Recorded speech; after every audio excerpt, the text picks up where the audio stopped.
In my career, I've definitely stolen over $1 million worth of easily. I thought I was untouchable as a kid. The more I got involved with drugs, the more I started hanging out with the worst crowd of people. I was kind of just search and destroy, man. Anything and everything with the lock got clipped. Once closed down after midnight, 7 days a week we went out jacking. I never ever went to jail as a juvenile. We came up with a huge heist, came out to $330,000 in jewelry. Yeah, we pulled this off like, let's go sell this and make some real money now. Police just come and beat the door down, and I was like, oh. They didn't play with me and just threw the book at me. That's what started my prison career.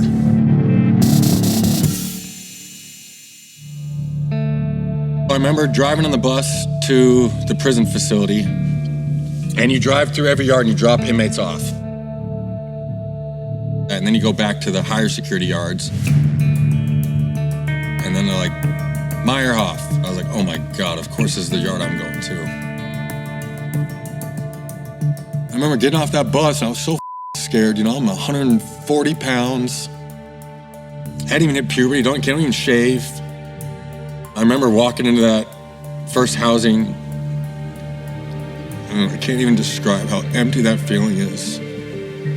That was the first time in my life I felt like so alone.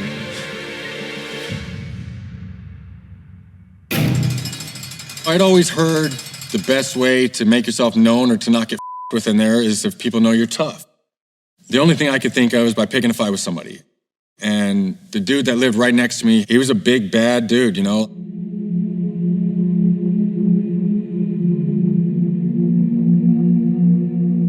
When you first come to prison, they tell you there's no sucker punches in prison because you're the sucker if you get punched. I go to get in there and he says something to me about being in his house. I say something smart back to him, and when he turns around to take a dip out of his mouth, I just start wailing on him.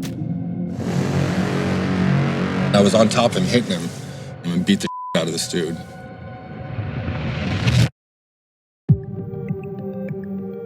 The next day, everybody knows my name. All these OGs that have never even said a word to me are like, hey, youngster, what's up? I heard what you did. And then I go to the chow hall, the dude running the yard is like, hey, you sit at my table now. So now I get to sit at the back table. And the back table is where the shot callers sit.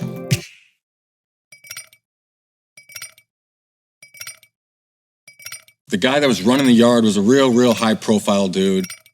Asked me what my goals are, what I want to do, and if I want to put in work. I raised my hand and said, yes, I would do that. By putting in work, I mean that you smash people that are snitches, child molesters, sex offenders, all that stuff. And I was like, we can do that? And they're like, yes, this is prison. I was like, cool. I'd gotten snitched on and got 12 years for it, so of course I want to put in work. And I just started people up in there, like any chance I could get.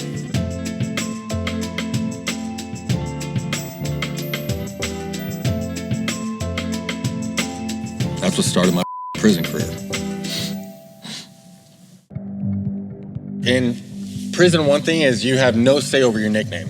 So if any of the OGs would ever give you a nickname, that is your name, and there isn't you can really do about it. I'm addicted to chapstick as it is. I always would carry the chapstick for fighting. I could do damage in literally 6 seconds with like 3 punches and 1 stomp on their head, you know? So one of my buddies actually started calling me Chappie. I hated it. And if you weren't an OG and you tried to call me Chappie, I would punk you and we would fight.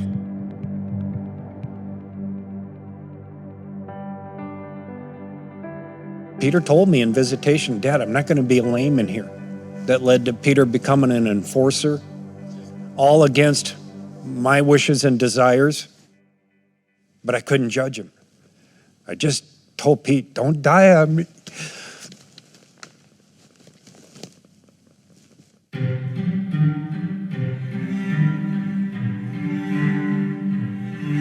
About 23 years old, I ran the yard.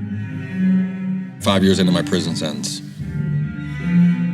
That was the first time that I turned from being just one of the soldiers to the actual shot caller myself. Prison rank is kind of simple. I mean, you just have your group of soldiers, you know, but you have certain soldiers that you know are going to do certain things. I mean, I had kids that just ran stores to me, and that was part of their thing. Other dudes that were down to smash people and put in work. Then you have other dudes that are willing to stab people for you. On top of that, it's just a shot caller. The dude running the yard, who technically gets the money from that yard. I'd officially given up on thinking about the streets. I'm not even bitter about that anymore. I mean, this is the path I want to take in here. My goal is to where, like, my name was so bad, when I hit a yard, cops would talk about me and they didn't want me there. That's how my head got so quick.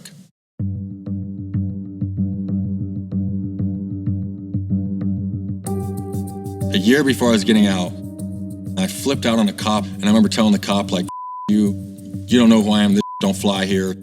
And one of my partners, who used to be like one of my OGs in there, just told me he was worried about me. He's like, you're angry, brother. And I'm like, yeah, duh, so?